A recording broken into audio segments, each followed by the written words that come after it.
নমস্কার নমস্কার নমস্কার নমস্কার নমস্কার নমস্কার নমস্কার নমস্কার আপনাদের সবাইকে সবাইকে সবাইকে নমস্কার জানাচ্ছে আপনাদের সৌমিত্র বসু।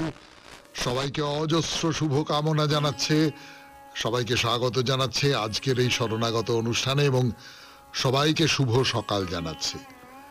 শুভ সকাল শুভ সকাল শুভ সকাল।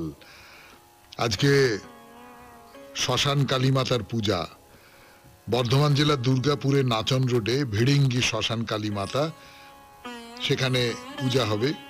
এবং হাওড়া জেলার খড়িয়া গ্রামেও শ্মশান কালী মাতার পূজা। আর আমরা যারা বাঙালি তাদের পক্ষে খুব গর্বের দিন আজকে, যিনি জগৎ সভায় বাঙালির ভারতীয়র মুখ উজ্জ্বল করেছিলেন বিজ্ঞানের দিক থেকে, সেই জগদীশচন্দ্র বসু, আচার্য জগদীশচন্দ্র বসু, তার জন্মদিন আজকে 30শে নভেম্বর 1858 খ্রিস্টাব্দে তার জন্ম হয়েছিল। এবারে বেণীমাধবশীলের পঞ্জিকা অনুযায়ী আজকের দিনটার কথা বলি। আজকে 14ই অগ্রহায়ণ 1431, ইংরেজির 30শে নভেম্বর 2024, শনিবার। আজ চতুর্দশী। সূর্যোদয়ের সময় সকাল 6টা বেজে 5 মিনিট, সূর্যাস্তের সময় বিকেল 4টে বেজে 48 মিনিট। নক্ষত্র বিশাখা। আজকে জন্মে তুলা রাশি, শূদ্র বর্ণ, মতান্তরে ক্ষত্রিয় বর্ণ, রাক্ষসগণ। সকালবেলা 6টা বেজে 22 মিনিট গতে বৃশ্চিক রাশি, বিপ্রবর্ণ। দিনের বেলা 12টা বেজে 55 মিনিট গতে দেবগণ। আমাদের হোয়াটসঅ্যাপে চিঠি পাঠাবার নাম্বার 9831922927। চিঠির গোড়ায় অতি অবশ্যই SG লিখতে হবে। এবারে আজকের অনুষ্ঠান সম্পর্কে বলি। আজকের অনুষ্ঠানে প্রথমে তো পুরাণ চিরন্তনে বেদের কথা বলছি আপনাদের। বেদ নিয়ে আমাদের একটা সাধারণভাবে একটা ধারণা তো ছিলই, কিন্তু আরেকটু বিস্তারিতভাবে যদি বেদ সম্পর্কে দুটো চারটে কথা বলা যায় তাহলে বেশ ভালোই হয়, বেদ সম্পর্কে জানা হয়। এবং সনাতন ধর্ম যাকে বলে, সেই সনাতন ধর্মের একেবারে আদি যে প্রকাশ আমরা যা পেয়েছি এখনো পর্যন্ত, সেটা তো হচ্ছে বেদ। সে বেদ সম্পর্কে খানিকটা বলা হলো, আপনাদেরই একজনের আদেশ মতো আমি এই কাজটা করছি।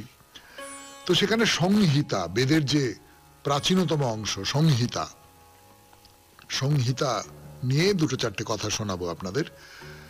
তারপর স্বামী বিবেকানন্দের রচনা থেকে পাঠ, মানুষের যথার্থ স্বরূপ, দ্বিতীয় পর্ব। তার বেশ খানিকটা অংশ পড়া হয়ে গেছে, কিন্তু দীর্ঘ প্রবন্ধ, বাকি অংশটা খানিকটা পড়ে শোনাবো। তারপরে ঠাকুর শ্রী রামকৃষ্ণ পরমহংসদেবের কথামৃত থেকে পড়ে শোনাবো লোকেশ্বরানন্দজির ছোট ছোট ছোট ছোট লেখা। এক একটি লেখা এক এক দিনে পড়ে শোনাচ্ছি আপনাদের। আপনাদের চিঠিপত্র তো পড়তেই হবে। এবং শেষে মহাপুরুষের কথা। আজ শনিবার, মহাপুরুষের কথা 92.7 বিগ FM এ শরণাগত অনুষ্ঠানে। গানের পর ফিরে আসছি পুরাণ চিরন্তন নিয়ে, বেদের কথা। বেদের কথা বলবো 92.7 বিগ FM এ শরণাগত অনুষ্ঠানে। বলছি কদিন ধরে সেই কথা। এদের মধ্যে আজকে যে প্রসঙ্গটা নিয়ে আলোচনা শব্দটা ব্যবহার করা ঠিক হবে না, ওই দুটো চারটে কথাই বলবো। যে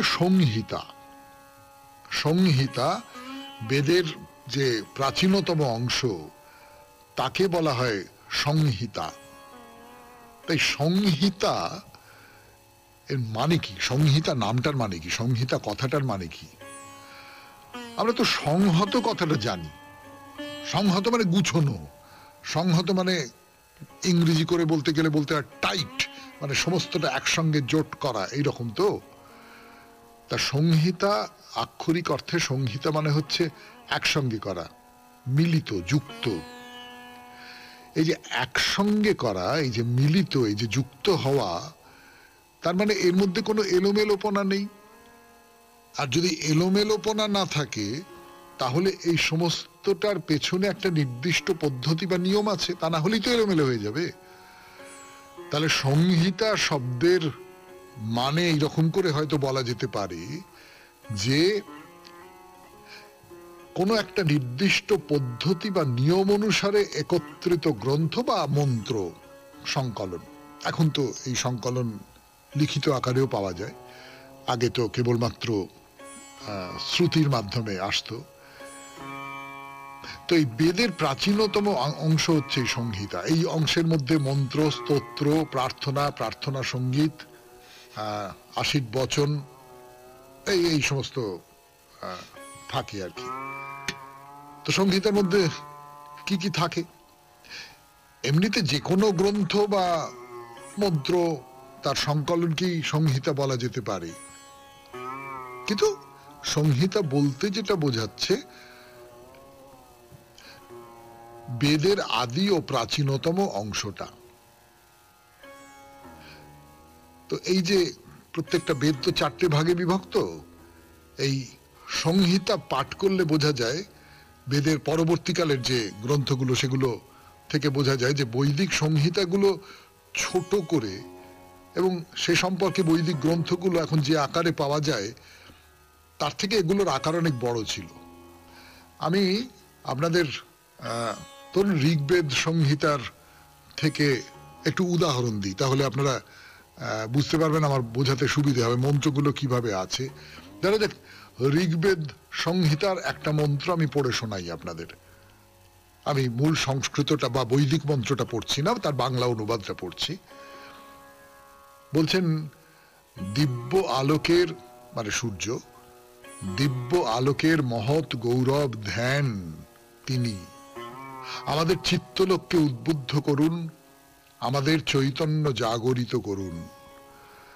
যে সূর্য আলো দেয় তাকে দেখে মনে হচ্ছে তিনি দিব্য আলোক, দিব্য আলোকের মহৎ গৌরব ধ্যান। সেই আলো আমাদের চিন্তায় এসে পড়ুক, আমাদের চৈতন্যকে জাগরিত করুক। কি সুন্দর, কি সুন্দর কথা না? মানে সূর্যের আলো যেন আমাদের চিন্তা চেতনাকে জাগ্রত করে তোলে। সামবেদ থেকে পড়ে শোনাই আপনাদের।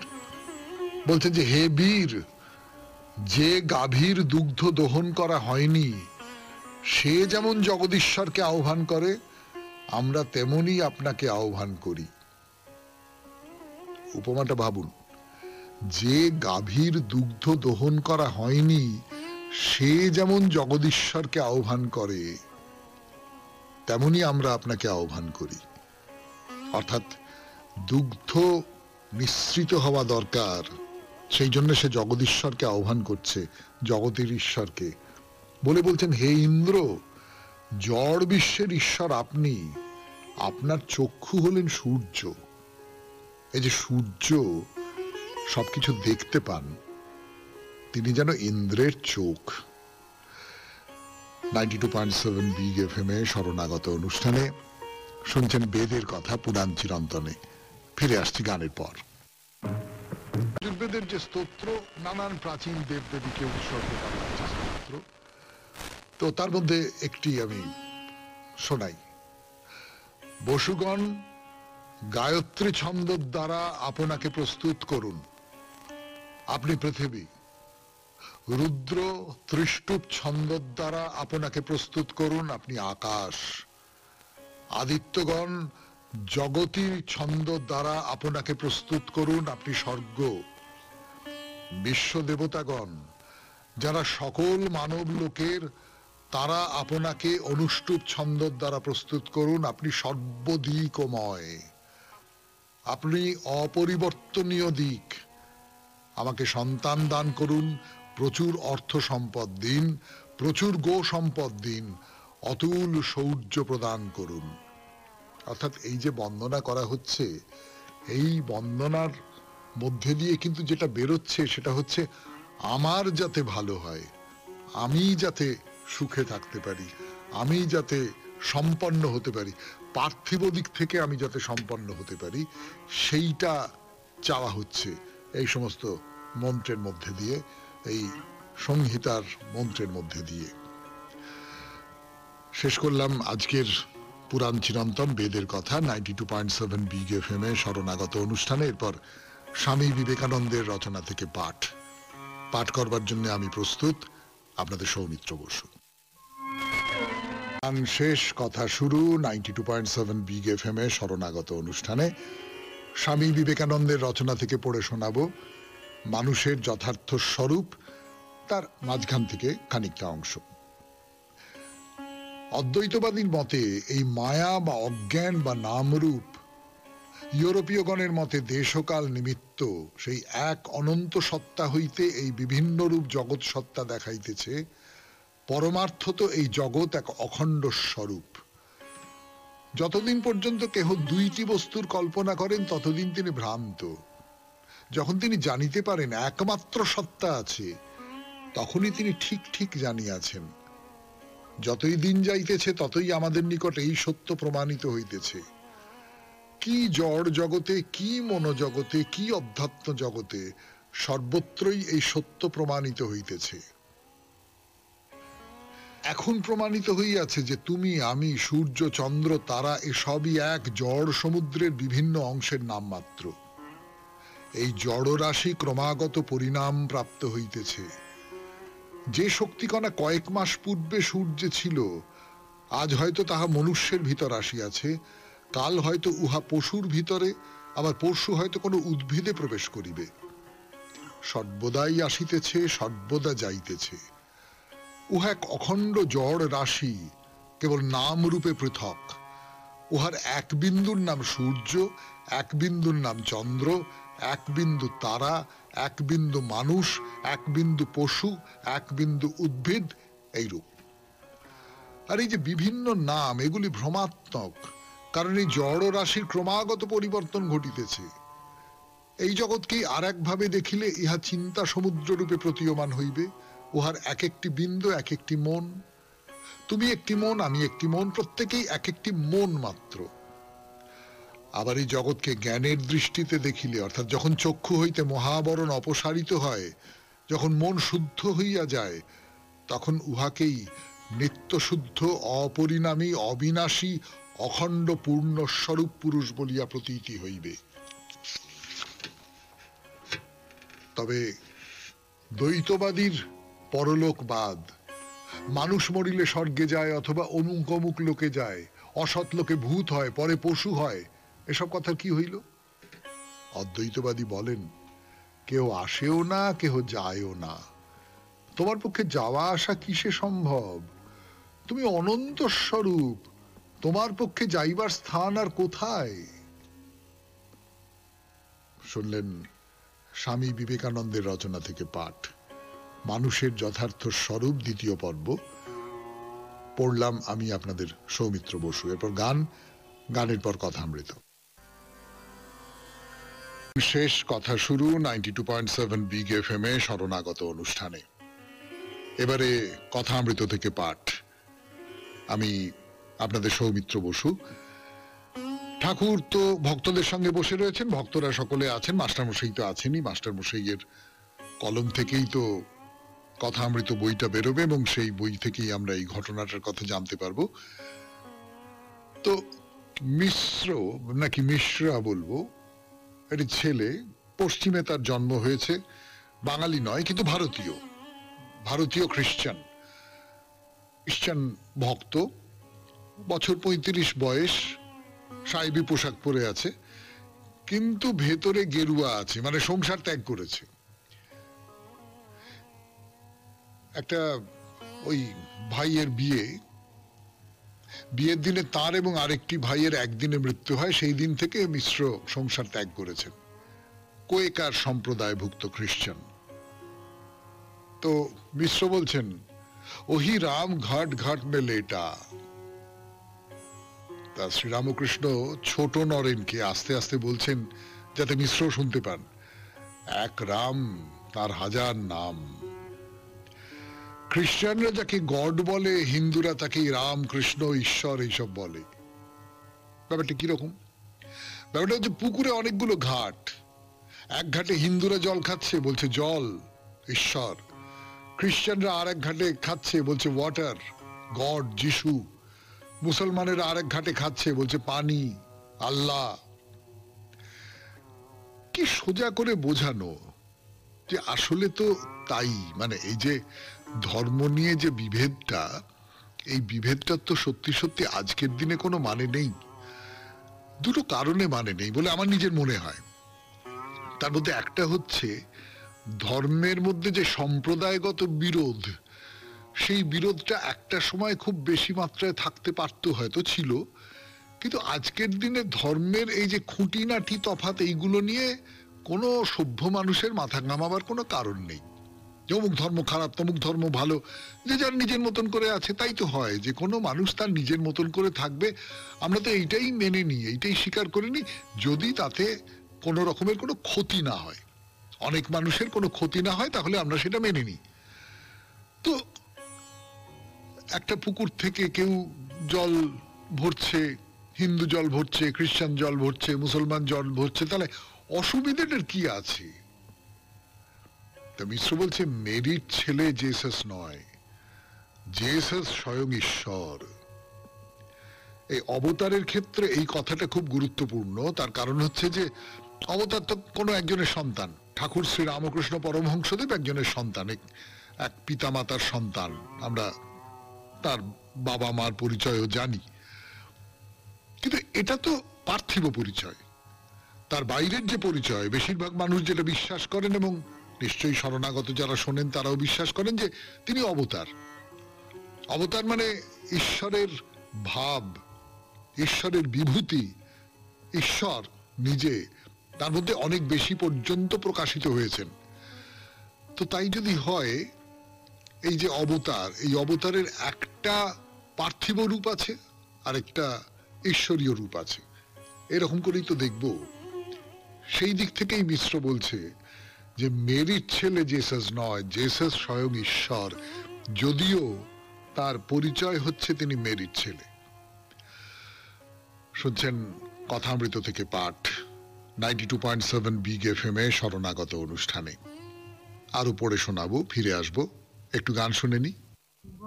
শুরু 92.7 বিগ এফএম এ শরণাগত অনুষ্ঠান শুনছেন। আমি আছি আপনাদের সঙ্গে, আপনাদের সৌমিত্র বসু। এই যে মিশ্র বলছেন যে মেরির ছেলে জেসাস নয়, জেসাস স্বয়ং ঈশ্বর, বলে আর একটা কথা বলছেন। সেই কথাটা কি? ইনি মানে ঠাকুরকে দেখিয়ে বলছেন, শ্রী রামকৃষ্ণ পরমহংসদেবকে দেখিয়ে বলছেন যে ইনি এখন এই আছেন, আবার আর এক সময় সাক্ষাৎ ঈশ্বর। আপনারা একে চিনতে পাচ্ছেন না, আমি আগে থেকে একে দেখেছি, এখন সাক্ষাৎ দেখছি। আগে থেকে একে দেখেছি মানে তিনি তার মনশ্চক্ষে ঠাকুরকে দেখেছেন আগে।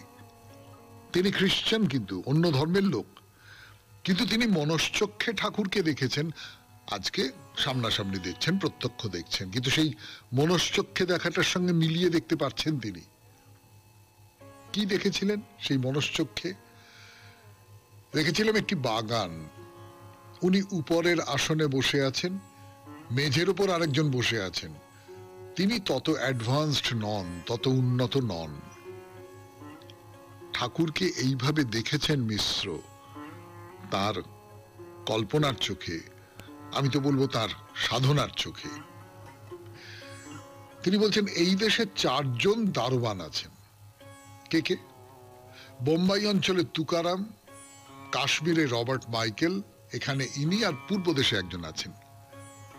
তাহলে এই যে সমস্ত মহৎ মানুষ, তাদের সঙ্গে এক আসনে বসানো হচ্ছে ঠাকুর শ্রী রামকৃষ্ণ পরমহংসদেবকে। তো ঠাকুর তাকে জিজ্ঞেস করছেন যে আচ্ছা মিশ্র, তুমি কিছু দেখতে টেকতে পাও? তো মিশ্র বলছে বাটিতে যখন ছিলাম তখন থেকে জ্যোতিষ দর্শন হতো, তারপর যিশুকে দর্শন করেছি। সে রূপ আর কি বলবো, সে সৌন্দর্যের কাছে কি স্ত্রীর সৌন্দর্য? তো কিছুক্ষণ এরকম কথা হচ্ছে, গল্প হচ্ছে, গল্প হচ্ছে, গল্প হচ্ছে, করতে করতে করতে করতে হঠাৎ মিশ্র জামা প্যান্ট সমস্ত খুলে ফেলছেন। ভেতরে গেরুয়া কৌপিন, অর্থাৎ বাইরে একটা সাহেবী চেহারা রাখতে হয়েছে তাকে, সাহেবী চেহারা রেখেছেন তিনি, ভেতরে ভেতরে কিন্তু গেরুয়া। কি আশ্চর্য, আশ্চর্য একজন মানুষ, তাই না? মানে বাইরে সাহেবের পোশাক, কিন্তু ভেতরে গেরুয়া, একজন খ্রিস্টান। এই সমস্তটা নিয়ে একটা অদ্ভুত অদ্ভুত একটা অভিজ্ঞতা বলবো আমি।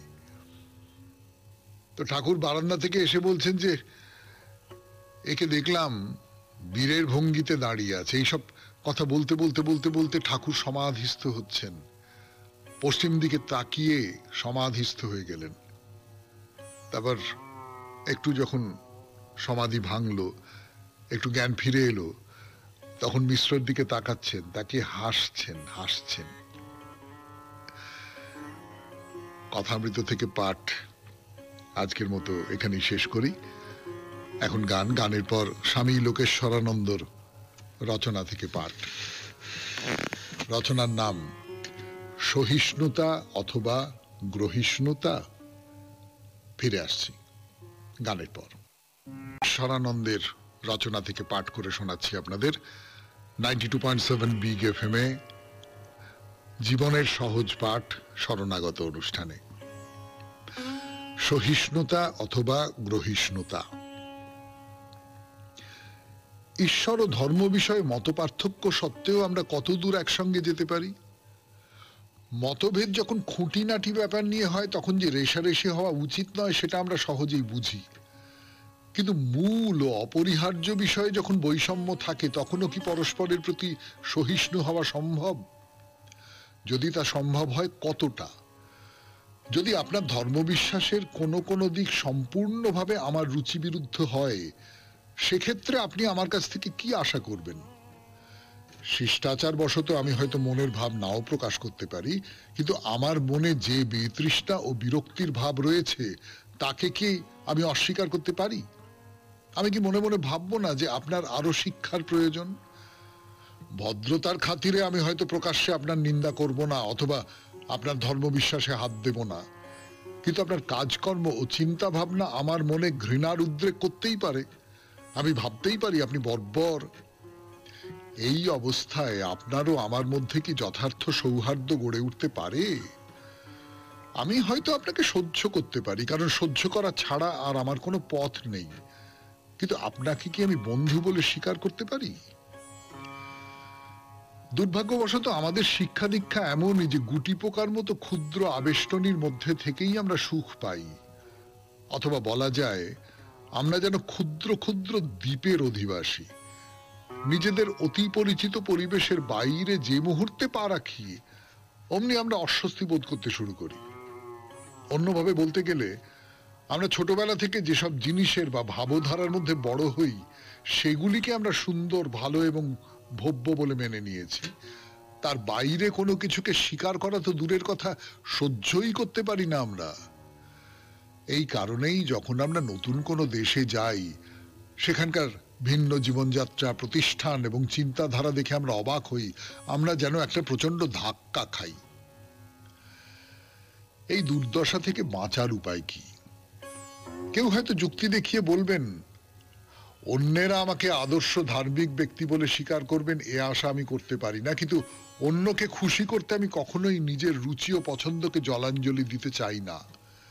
আমার দোষগুণ যাই থাকুক না কেন সেসব নিয়ে আমিই থাকতে চাই। এটি আমার জন্মগত অধিকার। যে আদর্শ বা ভাবধারা আমার কাছে অর্থহীন তাকে বরণ করার জন্য আমি আমার এই অধিকার বিসর্জন দেব, এ কথা আমি কল্পনাও করতে পারি না। এই দৃষ্টিভঙ্গি কি ভুল? ভুল কেউ বলবে না, কিন্তু প্রশ্ন হচ্ছে অন্যেরও এই অধিকার, এই স্বাধীনতা থাকবে তো? যেখানে সকলেই সমান স্বাধীনতা ভোগ করে অথচ কোনো সংঘর্ষ, ঘৃণা এবং অনৈক্য নেই, সেটি আদর্শ অবস্থা। তবে এই আশা সম্ভবত দুরাশা, কারণ যেখানে সকলেই স্বনির্ভর ও স্বয়ং সম্পূর্ণ বলে নিজেদের মনে করে সেখানে একে অন্যের কথা না ভাবা, অন্যের প্রতি সহানুভূতি না দেখানোর সম্ভাবনাই প্রবল। বরং সেখানে অবজ্ঞার ভাব থাকলেও থাকতে পারে। সহিষ্ণুতা মানে তো এই। তাই যদি হয় তাহলে এই সহিষ্ণুতা সমাজকে এক সূত্রে বেঁধে রাখতে পারে না। স্বাধীনতা ও আত্মসম্মানবিহীন সেই সমাজে ব্যক্তির সুষম বিকাশও সম্ভব নয়। তাই একটা গঠনমূলক দৃষ্টিভঙ্গি প্রয়োজন, যে দৃষ্টিভঙ্গিতে পরস্পরের প্রতি শ্রদ্ধা থাকবে, সহানুভূতি থাকবে, একটা বোঝাপড়ার ভাব থাকবে। যে দৃষ্টিভঙ্গি বলে দেবে আমার কাছে আমার মতামত ও চিন্তার যেমন মূল্য আছে, তেমনি অন্যের কাছে তার চিন্তা ভাবনাও যুক্তিযুক্ত ও ন্যায়সঙ্গত। ভিন্ন হলেও আমার দৃষ্টিকোণটির মতো তার ধ্যান ধারণাটিরও টিকে থাকবার অধিকার আছে। প্রকৃত গণতন্ত্রে বৌদ্ধিক এবং ধর্মীয় স্বাধীনতা অবশ্যই থাকা চাই। অনেকের মুখে আব হয়, দেখতে খারাপ লাগলেও সে মুখ বুঝে তা মেনে নেয়, কারণ মেনে না নিয়ে উপায় নেই। সত্যিকারের গণতন্ত্রে ওই রকম নিরুপায় সহনশীলতার কোনো স্থান নেই। মানুষ এক অসীম রহস্য। বিভিন্ন মতাদর্শ গোষ্ঠী তা যতই অদ্ভুত মনে হোক না কেন, সেই রহস্যেরই এক একটি বহিঃপ্রকাশ। গণতন্ত্র তাই সব রকম মনোভাবনা, সব রকম প্রতিষ্ঠানকেই জীবনের বাস্তব সত্য বলে স্বীকার করে নেয়। বাস্তবিক সহিষ্ণুতা কোনো সমাধান নয়, সমাধান হলো গ্রহিষ্ণুতা। শুনলেন স্বামী লোকেশ্বরানন্দের রচনা থেকে পাঠ। 92.7 বিগ এফএম এ শরণাগত অনুষ্ঠানে এরপর চিঠিপত্র। ফিরে আসছি, একটু গান শুনে নি। মালা সাহা চিঠি লিখেছেন 92.7 বিগ এফএম এ শরণাগত অনুষ্ঠানে। এখন পড়ব সেই চিঠি, মালা সাহার চিঠি। সুপ্রভাত দাদা ভাই, প্রথমে আপনাকে প্রণাম জানাই। আপনি গত 12/11/2024 তারিখে নাম প্রকাশে অনিচ্ছুক ব্যক্তির চিঠি পাঠ প্রসঙ্গে বলেছিলেন যে শরণাগত সৌমিত্র পরিবারের পক্ষ থেকে প্রথম দিকে একবার দুস্থ মানুষদের কম্বল দান করা হয়েছিল, কিন্তু আমরা 2024 সালে অর্থাৎ এই বছর পুজোর আগে এক বৃদ্ধাবাসে অসহায় মায়েদের শাড়ি সহ বিভিন্ন প্রয়োজনীয় সামগ্রী উপহার হিসেবে দিয়ে এসেছি। এই বৃদ্ধাবাসটির নাম দেব আবাস। দেব আবাস বারাসাতে অবস্থিত এবং সম্পূর্ণ বিনামূল্যে অসহায় মায়েদের জন্য থাকার জায়গা। আমরা শরণাগত সৌমিত্র পরিবারের পক্ষ থেকে সেখানে গিয়ে তাদের সঙ্গে দেখা করে কথা বলে আপ্লুত হয়েছি। এই বৃদ্ধাবাসটির পরিচালকেরা নিজেদের টাকায় আর সহৃদয় ব্যক্তিদের দান করা অর্থে এই মহান কাজ করে চলেছেন। আমি নিজেও এদের সঙ্গে যুক্ত আছি। এই বৃদ্ধাবাসটি কোনো সরকারি অনুদানও পায় না, তাই আমরা যে কোনো কাজই করি না তা ঠিক নয়। আপনাকে আমি ব্যক্তিগতভাবে কথাটা জানিয়েছিলাম, আপনি বোধহয় ভুলে গেছেন। যাই হোক দাদা ভাই, পড়ার যোগ্য হলে চিঠিটা পড়বেন। ভালো থাকবেন। নমস্কারান্তে মালা সাহা, বরানগর। বলেছিলেন না? আমি একদম ভুলে গেছি। সত্যিই তো খুব অন্যায়, খুবই অন্যায় হয়েছে। একেবারে বেতারে কয়েক লক্ষ মানুষ শুনছেন, এরকম একটা ভুল তথ্য দেওয়া। কিন্তু আমি এই যে আপনি শুধরে দিলেন, তার ভেতর থেকে আমি একটা অন্য আনন্দ ভেতরে তৈরি হলো। সত্যিই তো মানুষ আছে, মানুষের ভেতরে যে মানুষ, সেই মানুষ আছে। আপনাকে এবং আপনাদের অনেক ধন্যবাদ। এই কাজটা আমরা যত ছড়িয়ে দিতে পারবো তত নিজেদের ভালো লাগবে, নিজেদের পুণ্য হবে, নিজেরা সম্পূর্ণ হব। আপনি বা আপনারা তার দৃষ্টান্ত হয়ে রইলেন। এবারে মহাপুরুষের কথা। 92.7 বিগ এফএম এ শরণাগত অনুষ্ঠানে ফিরে আসছি গানের পর। এরপর ফিরে এলাম 92.7 বিগ এফএম এ শরণাগত অনুষ্ঠান শুনছেন। এবার মহাপুরুষের কথা। আজকে একজন মহাপুরুষের কথা শুরু করব আমরা। কার কথা সেটা বলবার আগে আপনাদের এই যে বিশেষ মহাপুরুষ, তার সম্পর্কে একটা দুটো ইঙ্গিত দিই। আমরা এর আগে যাদের কথা বলেছি, শঙ্করাচার্যের কথা বলেছি, গুরু নানকের কথা বলেছি, নানকজি, দেব নানক, তারা একেবারে জন্ম থেকেই তারা অন্যরকম। জন্ম থেকেই এই যে পৃথিবীর যে পার্থিবতা যাকে বলে, এই পৃথিবীর যে কামনা বাসনা, এই পৃথিবীর মানুষের যা কিছু বৈশিষ্ট্য, যা কিছু চরিত্র, সেই সমস্ত থেকে তারা স্বতন্ত্র ছিলেন, আলাদা ছিলেন। কিন্তু আজকে থেকে যার কথা বলা শুরু করব, তিনি এমনটি নন। তিনি আমাদের পাঁচজনের মতোই ছিলেন এবং রাজা ছিলেন। তার ফলে তার ভেতরে এক তীব্র ক্ষমতা, লোভ ছিল। তার ভেতরে ধন সম্পদের লোভ ছিল।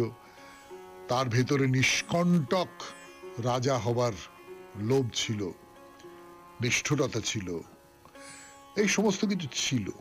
তার নাম এক্ষুনি বলবো না, না বলে গল্পের মতন করে বলি আপনাদের, যেমন বলি আর কি মহাপুরুষের কথা। মগধ আর কলিঙ্গ পাশাপাশি দুটি সাম্রাজ্য, এবং কলিঙ্গর থেকে মগধ খানিকটা বড়, আয়তনে বড়, ফলে শক্তিতেও বড়। কিন্তু তবু মগধের যিনি সম্রাট তার মনে শান্তি নেই। পাশেই একটা এত বড় রাষ্ট্র রয়েছে, সে তো শত্রু। এই শত্রুকে রেখে তো কোনো রাজা নিশ্চিন্ত থাকতে পারে না। তো যদি কলিঙ্গ রাজ্যকে ধ্বংস করা যায়, তাহলে একদিকে যেমন শত্রুকে নিশ্চিহ্ন করা যাবে, শত্রুর ভয় দূর হয়ে যাবে, অন্যদিকে মগধের যে সাম্রাজ্য তার মাপটাও অনেক বেড়ে যাবে। তো এই সব করে ঠিক করলেন মগধের রাজা যে বিরাট একটা সৈন্যবাহিনী জোগাড় করে তিনি কলিঙ্গের বিরুদ্ধে যুদ্ধযাত্রা করলেন। আর এ খবর তো কলিঙ্গ রাজের কাছে গোপন রইল না, তার কারণ গুপ্তচর দুদেশেই থাকে। তারা এসে খবর দিল, মহারাজ, মগধের রাজা বিশাল সৈন্যবাহিনী নিয়ে আপনার রাজ্য আক্রমণ করবার জন্য বেরিয়ে পড়েছেন।